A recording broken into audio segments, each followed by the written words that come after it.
صفدر ٹھیلا۔ کہانی کا عنوان ہے صفدر ٹھیلا۔ صفدر ٹھیلا مر گیا اور مجھے مرنا ہے، لیکن کوئی چاہے مجھے تیروں سے اڑا دے۔ سچی بات میں کہوں پر کہوں، اور مجھے ڈر بھی کس بات کا؟ بہت سے دوست مر کھپ گئے، کئی ایک سرحد کے اس پار رہ گئے، اور جو باقی بچے ان کا پتہ نہیں۔ کوئی پورب میں ہوگا، کوئی پچھم میں۔ نہ کسی کو میں نے یاد کیا اور نہ کسی نے مجھے یاد کرنے کی زحمت کی ہوگی۔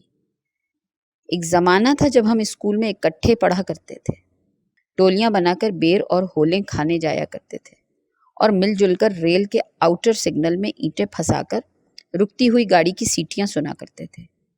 مسافروں کو کھڑکیوں سے سر نکال کر اور جھنجھلاتے دیکھ کر خوش ہوتے تھے اور تالیاں بجاتے تھے۔ لیکن اب تو زمانہ ہی بدل گیا۔ اب گاڑی سگنل سے باہر رکتی ہے تو بڑی کوفت ہوتی ہے۔ ایسی الجھن ہونے لگتی ہے کہ ڈبے سے اتر کر پیدل چلنے کو جی چاہتا ہے۔ اس میں اگر کوئی راہگیر رکتی ہوئی گاڑی کو دیکھ کر مسکراتا ہے تو اس کا گلا گھونٹ دینے کو جی چاہتا ہے۔ اس کی نوزائیدہ مسکراہٹ پر کیچڑ مل دینے کی خواہش ہوتی ہے، لیکن افسوس کچھ بھی نہیں ہو سکتا۔ گاڑی رکی رہتی ہے، سیٹیاں بجاتی ہے اور راہگیر مسکرائے جاتا ہے۔ جب ہم سرنگوں سگنل کی آہنی سلاخ کو زور لگاؤ بھیا کہہ کر اوپر اٹھاتے اور اس کے نیچے اینٹیں پھنساتے تھے تو سب کچھ ہو جاتا تھا۔ اس وقت ہم ہیا ہیا کے سوا کچھ بھی نہ جانتے تھے، اور اب افسوس اور تاسف کے سوا کسی چیز کی بھی خبر نہیں۔ دن بھر میں جس قدر شرارتیں ہوتی، جتنے فتنے برپا کیے جاتے، ان میں حبیب ٹینی کا بڑا ہاتھ ہوتا۔ شرارتیں اس کی گھٹی میں پڑی تھیں، اور ہر روز کوئی نہ کوئی انوکھی شرارت سوچ کے آتا، ہمیں ترکیب بتاتا اور خود بالکل علیحدہ ہو کر تماشائی کی حیثیت سے نظارہ کیا کرتا۔ تحقیق ہوتی اور ہم پکڑے جاتے۔ ہیڈ ماسٹر صاحب کے ہاں پیشی ہوتی، بید جھپٹ جھپٹ کر ہماری ہتھیلیوں کو بوسے دیتا اور ہم بغلوں میں ہاتھ دبا کر اپنی کلاسوں میں چلے جاتے، اور حبیب ٹینی نئی شرارت کے بارے میں سوچنے لگتا۔ پھپھی پریتم بالکل گدھا آدمی تھا۔ اللہ میاں نے تو اسے محض بیلوں کی دم مروڑنے اور ہل چلانے کے لیے پیدا کیا تھا، مگر والدین کی ستم ظریفی کہ اسے مدرسے بھجوا کر ہماری جانوں کے لیے مستقل عذاب بنا دیا تھا۔ پھپھی ہر شرارت میں حصہ لیتا اور ضرور پکڑا جاتا۔ معمولی ماسٹر کی ہلکی سی ہلکی گھرکی کے آگے ہتھیار ڈال دیتا تھا اور ہم سب کو پکڑوا دیتا۔ ہم نے منتیں کی، ہاتھ جوڑے، پر پھپھی نے ہمارا ساتھ نہ چھوڑا اور حسب توفیق ہماری مصیبتوں میں اضافہ ہی کرتا رہا۔ برکت محاشا، انور طوطا اور مدن بگھی کئی مرتبہ اس سے دست و گریباں ہوئے، اس کی اچھی خاصی مرمت بھی کی، لیکن اس نے پارٹی کی خدمت کو عین سعادت سمجھا اور ہمارے ساتھ چپکا رہا۔ صفدر ٹھیلا ہمارا یار تھا، لیکن اس نے ایسی شرارتوں میں کبھی حصہ نہ لیا۔ وہ ہر مارکے پر ہمارے ساتھ ہوتا، پرے بیٹھ کر آرام سے مسواک کیے جاتا اور اس طرح پھرے سر پر ہاتھ پھیرتا رہتا۔ جب میں 10ویں میں آیا تو وہ میٹرک کا امتحان تیسری مرتبہ دینے والا تھا۔ ریاضی میں 0 اور انگریزی میں 10-15 نمبر سے بھی آگے نہ بڑھ سکا۔ اردو فارسی میں پاس ہو جاتا اور تاریخ کے پرچے میں ہمیشہ اول آتا رہا۔ سارا اسکول اس سے خوف کھاتا تھا۔ لڑکے باری باری سے تفریح کے گھنٹے میں اس کے گھر سے کھانا لاتے، اس کے لیے مسواکیں بنا کر لاتے، اور چھٹی کے وقت جب وہ سیدھا اکھاڑے جاتا تو لڑکے ہی اس کا بستہ چھوڑنے گھر جاتے۔ ہمارے ہیڈ ماسٹر صاحب پنڈت امرناتھ صاحب بڑے کڑے آدمی تھے، اسکول میں کسی قسم کی بے قاعدگی برداشت نہ کرتے۔ کوئی لڑکا بھولے سے ممنوعہ گراس پلاٹ میں پاؤں رکھ دیتا تو 1 درجن بیت سے کم اس کی تواضع نہ ہوتی۔ لیکن بھائی صفدر ٹھیلے سے وہ بھی دبتے تھے۔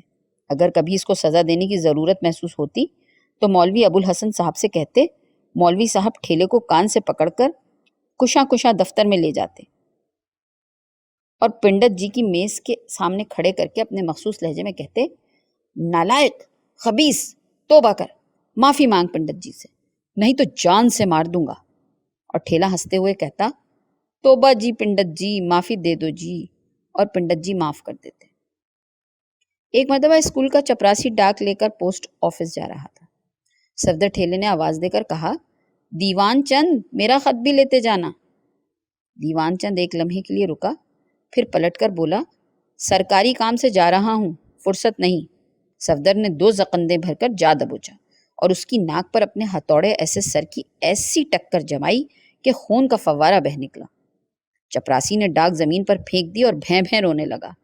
ہائے ہائے، تھانے جاؤں گا، پولیس بلاؤں گا۔ ٹھیلے نے اسے چاروں شانے چت زمین پر گرا دیا، لہو لہان چہرے پر زناٹے کا تماچا رسید کرتا اور کہتا، لاٹ کے پاس جا کتے، بنیے کیا میں تجھ سے ڈرتا ہوں؟ کتا بنیا نیچے پڑا ہوا ہاتھ جوڑ رہا تھا اور ٹھیلا چھوڑتا نہیں تھا۔ میں اور بگھی دوڑے دوڑے آئے تو اس نے غصے سے میرا ہاتھ جھٹک کر کہا، مولوی دوڑ جا، تجھے بھی مار بیٹھوں گا۔ میں تو ایک طرف دبک گیا، مگر بگھی سے لپٹ گیا اور کہنے لگا، جا بڑا معتبر، مار بیٹھے گا، اب تجھے نہ چھوڑوں گا۔ مدن بگھی 6 فٹ لمبا سرکنڈا تھا، پگڑی جوں توں سمیٹ کوئی 7 سوا 7 سیر وزن ہوگا، لیکن تھا بڑی دھن کا آدمی۔ ٹھیلے نے پہلے تو اسے قہر بھری نظروں سے دیکھا، پھر ہنس پڑا۔ لے جا اس کو میری آنکھوں سے دور، نہیں تو حلال کر دوں گا۔ بگھی چپراسی کو اٹھا کر نل کی طرف لے چلا، لیکن وہ اپنی کلائی چھڑوا کر دفتر کی طرف بھاگا اور لگا شور مچانے۔ پنڈت جی نے مولوی ابو الحسن کو بلا کر دیوان چند کی حالت دکھائی اور ٹھیلے کو فوراً سزا دینے کی تلقین کی۔ مولوی صاحب ململ کا کرتا اور ٹخنوں سے اونچا پاجامہ پہنے پھنک کر باہر نکلے۔ ٹھیلے کو بلانے کے لیے مجھے بھیجا۔ صفدر اس وقت ٹک شاپ پر لسی پی رہا تھا، مجھے اپنی طرف آتا دیکھ کر بولا، آ یار مولوی، غصہ تھوک، لسی پی۔ میں نے ہنس کر کہا، چل تیرے لیے بھی لسی تیار ہے، مولوی جی تیرا انتظار کر رہے ہیں، مولوی جی بلاتے ہیں۔ اس نے گلاس وہیں چھوڑا اور سر پر ہاتھ پھرتے ہوئے بولا، زیادہ غصے میں تو نہیں؟ میں نے کہا، زیادہ غصے میں؟ آج تو وہ تیری ہڈی پسلی توڑ ڈالیں گے۔ میرے کندھے پر ہاتھ رکھ کر وہ ذرا جھکا اور رازدارانہ لہجے میں کہا، بھلا مولوی جی کی پینشن کب ہوگی؟ میں نے کہا، جب تک تو پاس نہیں ہو جاتا نا، مولوی جی کی پینشن نہیں ہونے کی۔ مولوی جی نہ ہوں تو اسکول کو پانی بنا دے۔ ٹھیلا ہنسا اور ماسٹر ایشر داس کو ادھر آتے دیکھ کر بولا، میں تو ماسٹر ایشر داس سے بھی بہت ڈرتا ہوں۔ اور جب ماسٹر جی ہمارے محاذ میں آ گئے تو ٹھیلا نے کہا، کیوں ماسٹر گڑ پنکھ، میں تجھ سے بھی ڈرتا ہوں نا۔ ماسٹر جی نے تیوری چڑھائی اور منہ میں گالیاں دیتے ہوئے ایک طرف نکل گئے۔ مولوی ابو الحسن صاحب کے ہاتھ میں شہتوت کی ایک لچکدار چھڑی تھی اور ڈرل گراؤنڈ میں کھڑے غصے میں کانپ رہے تھے۔ میں ٹھیلے کو ساتھ لے کر آیا تو وہ چیل کی طرح جھپٹے اور پٹے کے ہاتھ چلانے شروع۔ ٹھیلا جھوٹ موٹ مر گیا جی، ہائے مر گیا جی کہہ رہا تھا، اور مولوی جی اسے عربی فارسی کی متروک گالیاں دیے جا رہے تھے۔ سب لڑکے کلاسیں چھوڑ کر باہر بھاگ آئے۔ ماسٹر صاحبان انہیں دروازوں سے ہٹا کر اندر کلاسوں میں لانے کے لیے باہر نکلے تو گراؤنڈ کے ڈرامچے میں ایسے مہیو ہوئے کہ انہیں اپنا ہوش بھی نہ رہا۔ وہ لڑکے جنہیں صفدر ٹھیلا وقتاً فوقتاً پیٹتا رہتا تھا، اس سزا پر سب خوش ہو رہے تھے۔ ان سب نے مل کر مولوی ابو الحسن صاحب زندہ باد کا نعرہ بلند کیا۔ اس نعرے نے ماسٹروں کو چونکا دیا اور وہ اپنی کلاسوں کو گالیاں دیتے ہوئے کمروں کی طرف ہانکنے لگے۔ مولوی صاحب کمزور اور چمرخ ہاتھوں سے صفدر پر قمچیاں برسا رہے تھے۔ ان کا دم پھول چکا تھا اور اب ان سے بات بھی نہ ہو سکتی تھی۔ انہوں نے چھڑی پرے پھینک کر کہا، زمین پر ناک سے 6 لکیریں نکال، ابھی اسی وقت، نہیں تو ہڈیاں توڑ دوں گا تیری۔ صفدر ٹھیلے نے فقرہ ختم ہونے سے پہلے دونوں گھٹنے زمین پر ٹیک دیے اور گراؤنڈ پر ہتھیلیاں جما کر لکیریں نکالنے لگا۔ لکیریں نکل چکی تو مولوی جی اسے کان سے پکڑ کر حسب دستور دفتر میں لے گئے اور پنڈت جی کے سامنے ہاتھ جڑوانے لگے۔ انور طوطے اور برکت محاشے کو مولوی صاحب ایک آنکھ نہ بھاتے تھے اور وہ حبیب ٹینی سے مولوی صاحب کو سزا دینے کی ترکیبیں پوچھتے رہتے تھے۔ ایک مرتبہ جب ٹینی نے انور طوطے کو ایسی دوا لا کر دی جس کے لگاتے ہی داڑھی کے بال 2 منٹ میں جھڑ جائیں تو صفدر ٹھیلے کو پتہ چل گیا۔ اس نے برکت محاشے کی رانوں اور پنڈلیوں پر ہانکیاں مار مار کر سارا راز اگلوا لیا اور ٹینی اور طوطے کی وہ مرمت کی کہ ہم سب نے ٹھیلے سے بائیکاٹ کر دیا اور 3-4 روز تک تو ہم اس سے کنی کاٹ کر گزرتے رہے۔ اس کے بعد ہم نے اس کے خلاف کھلم کھلا پروپیگنڈا شروع کر دیا۔ ہمارے اس متحدہ محاذ میں ماسٹر گٹکا بھی شریک ہو گیا اور ہماری کارروائیوں کو ہوا دیتا رہا۔ پنڈت جی ہمارے ساتھ بھلے مانسوں کا سلوک کرنے لگے اور ہم اسکول کے معتبر لڑکوں میں سے ہو گئے، اور وہ لڑکے جو ہم سے بولنا بھی پسند نہ کرتے تھے ہمارے دوست بن گئے۔ اب ہم ٹک شاپ میں ٹانگیں پسار کر لسی پیتے، گراؤنڈ میں چوکڑی مار کر تاش کھیلتے اور لڑکوں کی ٹوپیاں اتار کر درختوں پر اچھال دیتے۔ کوئی پوچھنے والا نہ تھا، کسی کی مجال نہ تھی جو شکایت کرتا، اور نہ ہی کسی کی جرت تھی جو شکایت پر کان دھرتا۔ صفدر ٹھیلا بدستور اسکول آتا رہا اور اپنے سب سے آخری ڈیسک پر سر جھکائے جاسوسی ناولیں پڑھتا رہا۔ نہ کوئی ماسٹر اسے بلاتا، نہ کوئی لڑکا اس سے گفتگو کرتا، اور نہ ہی وہ کسی سے بات کرنے کی کوشش کرتا۔ پھپھی پریتم ایک تو جاٹ، اوپر سے عورتوں کی سی مت، جس ماسٹر سے ملتا بڑی بے تکلفی سے پیش آتا۔ ایک دن دوپہر کے وقت وہ پگڑی بغل میں دبائے ممنوعہ گراس پلاٹ میں اتر کر پھول توڑ رہا تھا کہ پنڈت جی آ گئے۔ انہوں نے کڑک کے پکارا تو اپنے جوڑے میں پھول ٹانکتے ہوئے بولا، آیا بادشاہو۔ چند لڑکے ادھر ادھر گھوم رہے تھے، وہ ٹھٹک کر تماشا دیکھنے لگے۔ پھر ماسٹر صاحب نے آؤ دیکھا نہ تاؤ جاتے ہی اس کی خبر لینی شروع کر دی۔ پھپھی کا جوڑا کھل گیا، پگڑی پرے جا گری، اور وہ بڑے اکھڑ لہجے میں بولا، ٹھہر جاؤ بادشاہو، صبر کرو بادشاہو کے نعرے لگاتا گیا۔ پنڈت جی چڑ گئے اور انہوں نے تابڑ توڑ بید برسانے شروع کر دیے۔ ہم میں سے کسی کی جرت نہ تھی کہ پھپھی کی مدد کرتا۔ ہر ایک اسی کو برا بھلا کہہ کر اپنی جگہ پر دبک گیا۔ صفدر ٹھیلے نے جب یہ چیخو پکار سنی تو بگولے کی طرح کلاس سے نکلا اور جا کر پنڈت جی کا ہاتھ پکڑ لیا۔ وہ پیچو تاپ کھا کر رہ گئے اور سرخ آنکھوں سے ٹھیلے کو گھورتے دفتر میں چلے گئے۔ صفدر نے زمین سے پھپھی کی پکڑی اٹھائی اور پلاٹ میں بکھرے ہوئے پھول چنے اور پریتم کی کمر میں ہاتھ ڈال کر باہر لے گیا۔ اس واقعے کے بعد صفدر پھر ہمارا دوست بن گیا۔ ہم باری باری اس سے گلے ملے اور ٹینی اور طوطے سے اس نے کان پکڑ کر معافی مانگی۔ برکت مہاشے کی کمر میں زور کا دھموکا مار کر بولا، موٹے مہاشے، اب بھی ناراض ہو تم؟ مہاشا ہنس پڑا تو ہم سب نے ٹک شاپ پر جا کر پیڑوں والی لسی کے 2 گلاس پیے اور پیسے پھپھی کے نام لکھوا دیے۔ صفدر ٹھیلا نل پر بیٹھا دانت صاف کر رہا ہوتا اور پنڈت جی آ نکلتے تو وہ کسی نہ کسی کو مخاطب کر کے کہتا، اس کی موت میرے ہاتھوں آئے گی، پھانسی لگ جاؤں گا پر اس کا خون کر کے رہوں گا۔ بھلا اس نے پھپھی کو کیا سمجھ کے مارا؟ ہر روز ایسی باتیں سن سن کر پنڈت جی محتاط ہوتے جا رہے تھے۔ انہوں نے بہانے بہانے ٹھیلے کے ایسے فقرے مولوی ابو الحسن صاحب کے گوش گزار بھی کیے۔ مولوی صاحب نے حسب عادت ٹھیلے کو تماچے مار مار کر اس کے منصوبوں کے بارے میں کئی مرتبہ پوچھا، لیکن وہ مکرتا ہی رہا اور قسمیں کھا کھا کر یقین دلاتا رہا کہ اس کا کوئی ارادہ نہیں اور کوئی منصوبہ نہیں۔ ہمارے سالانہ امتحانات میں کوئی 2 مہینے ہوں گے کہ ہفتے کے روز ٹینی کا چھوٹا بھائی اس کے ساتھ اسکول میں آیا اور بھائی کے ساتھ کلاس میں بیٹھنے کے لیے ضد شروع کر دی۔ ٹینی نے اسے سمجھایا، گھرکیاں دیں، منتیں کی اور ایک آدھ تھپڑ بھی لگا دیا، مگر وہ بضد رہا اور ٹینی کو اپنے ساتھ کلاس میں لے جانا ہی پڑا۔ ماسٹر گڈ پنک کا پیریڈ تھا۔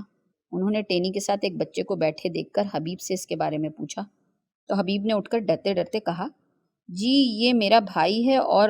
لیکن گڈ پنک نے اس کی بات بیچ میں کاٹ دی اور دروازے کی طرف انگلی تان کر کہنے لگا، اسے باہر لے جاؤ، یہ اسکول ہے، تمہاری خالہ کا گھر نہیں، جاؤ۔ ٹینی نے اپنے بھائی کو بازو سے پکڑ کر اوپر اٹھانا چاہا تو بچہ سہم کر اس کی ٹانگوں سے چمٹ گیا۔ ماسٹر جی نے میز پر رول بجا کر کہا، جاؤ جاؤ لے جاؤ اس کو۔ اس حکم کے جواب میں صفدر ٹھیلا اپنی جگہ سے اٹھا اور ٹینی کی سیٹ پر آیا، اس کے بھائی کو اپنے ساتھ اپنے ڈیسک پر لے گیا اور اپنے کدو ایسے سر پر ہاتھ پھیر کر کہنے لگا، لو ماسٹر صاحب اب شروع کرو اپنا کام۔ کلاس ہنس پڑی اور ماسٹر جی رجسٹر اٹھا کر باہر نکل گئے۔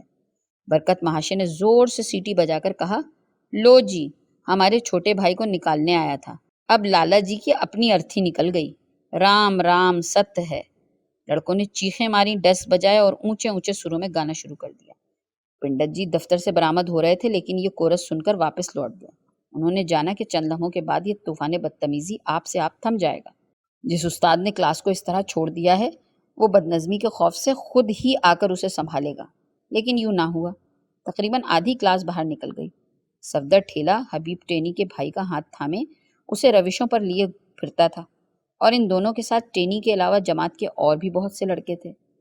جب پنڈت جی کو لڑکوں کے کلاس چھوڑ کر باہر آ جانے کا علم ہوا تو وہ بید ہاتھ میں لیے غصے سے کانپتے ہوئے دفتر سے باہر نکلے۔ اس وقت صفدر ٹھیلا ممنوعہ گراس پلاٹ سے پھول توڑ توڑ کر حبیب ٹینی کے بھائی کی جھولی بھر رہا تھا۔